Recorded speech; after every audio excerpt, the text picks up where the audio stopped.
लोगोफोर दिनैनि गुबुन मोनसे गोदान आपडेट भिडिअ नोंथांमोन गासैखौबो बरायहरनाय थालाय बायदि नोंथांमोननिसिम आसा खालामो भिडिअखौ जागायनायनिफ्राय जोबजासिम नायलांगोन होननानै एक्चुअली नोंथांमोनाथ' भिडिअनि ससे इन्ट्र टाइटल आरो थाम्बनेइल नायनानै एसेब्लाबो हमनो हाखादोंआनो जानांगौ दे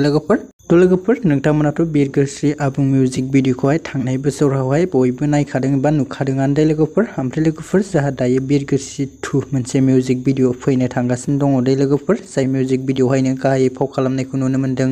मृगराज ब्रह्म बिथांजोंनो लोगोसे रुबिना बसुमतारी बिथांखौ दे लोगोफोर ओमफ्राय लोगोफोर जाहा बे गोदानै फैनो गोनां मिउजिक भिडिअनि रिलिक्स आरो टिउनखौ बिथां कान्साइ ब्रह्माया होदों दे लोगोफोर आरो लोगोफोर बे बिरगोस्रि 2 आबुं मोनसे मिउजिक भिडिअनिनो देंखोखौ होदों कान्साइ ब्रह्मा बिथांजोंनो लोगोसे अनुजा बिथाङा दे लोगोफोर ओमफ्राय लोगोफोर बे मिउजिक भिडिअखौहाय बबे चेनेलनि गेजेरजों नुनो मोनगोन बेखौ मिथिनाय जायाखै दे लोगोफोर लोगोफोर बिदिब्ला दिनैनि आपडेट भिडिअ बेखिनियानो मोनदे आसा खालामो नोंथांमोना भिडिअखौ नायनानै मोजां मोनदों भिडिअखौ जुदि नायनानै मोजां मोनदोंब्ला अन्नानै भिडिअखौ खनसे लाइक खालामनानै होबानो जाबाय दे लोगोफोर लोगोफोर बे भिडिअनि माबा मोनसे आपडेटफोरखौ मोनोब्ला नोंथांमोननि गेजेरावहाय भिडिअनि आपडेटनि गेजेरजोंहाय खिन्थानानै होनाय जागोन दे लोगोफोर आसा खालामो नोंथांमोना भिडिअखौ नायनानै मोजां मोनदों भिडिअखौ नायनानै मोजां मोनदोंब्ला चेनेलखौबो साबस्क्राइब खालामनानै लाबानो जाबाय दे लोगोफोर